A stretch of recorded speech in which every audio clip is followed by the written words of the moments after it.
No, so crazy as you look. I told you, I'm a man of my word. Where's the Italian? Dr. Matt, what do you do with all your money? You see, I'm a guy of simple taste. I enjoy dynamite, and gunpowder, and gasoline. What's it? And you know the thing that they have in common? They're cheap. Said you were a man of your word. Oh, I am. I'm only burning my half. All you care about is money. This town, it deserves a better class of criminal. And I'm gonna give it to them. It's not about money. It's about sending a message. Everything burns. The criminal elite do not care about making money. They want the control. And this aspect of the men that own and control our debt and death paradigm is part of this collapse story that I feel is overlooked in most commentary, and it is the psychopathic nature of those that control the levers. One thing you must realize about these men, all schemes from Wall Street Ponzi schemes to Washington laws to wars based on lies to the growing police state to the mainstream media propaganda, is that these men do not really care about money. It is all about control to secure their privileged positions. So long as they can manipulate the world with money and the power it buys, they can control humanity. This collapse is ultimately about trying to control the uncontrollable. Everything they do is about sending a message. The message is to control you.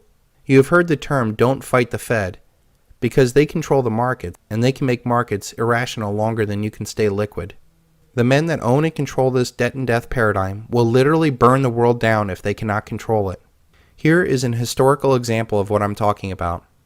When President Andrew Jackson killed the Federal Reserve of his day, the Ben Bernanke of that time was Nicholas Biddle. He said in the heat of this battle, "I am ready and willing to apply the match that would start the most ruinous financial explosion that yet shook the foundations of this republic." He goes on to say, "Nothing but a widespread suffering will produce any effect on Congress. Our only safety is in pursuing the steady course of firm restriction, and I have no doubt that such a course will ultimately lead to the restoration of the currency and the recharter of the bank." This financial terrorism is very similar to what Hank Paulson did when he ransomed Congress for $700 billion in 2008. Look, I was there when the Secretary and the Chairman of the Federal Reserve came those days and talked with members of Congress about what was going on. It was about September 15th. Here's the facts, and we don't even talk about these things. On Thursday at about 11 o'clock in the morning, the Federal Reserve noticed a tremendous drawdown of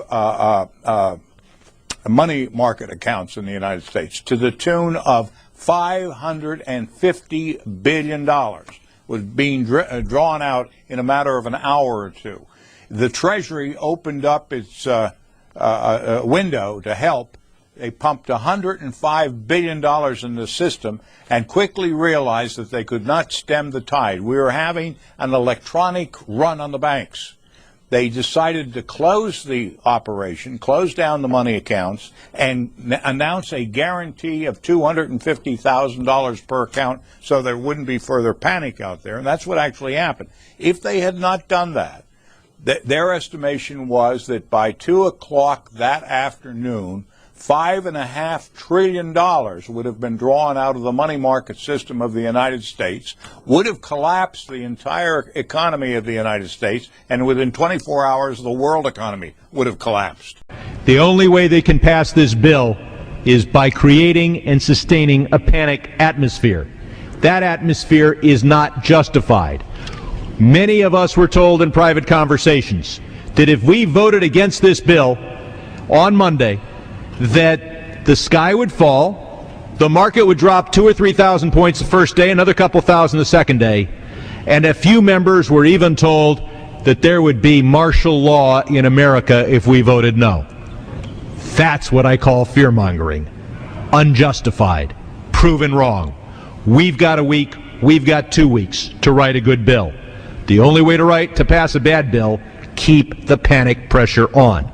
When we have our next crisis, it'll be the same thing. Give us money or you will die. Thankfully, we had Andrew Jackson back then that saw through their threats and liberated the United States from the financial tyranny that gripped the nation.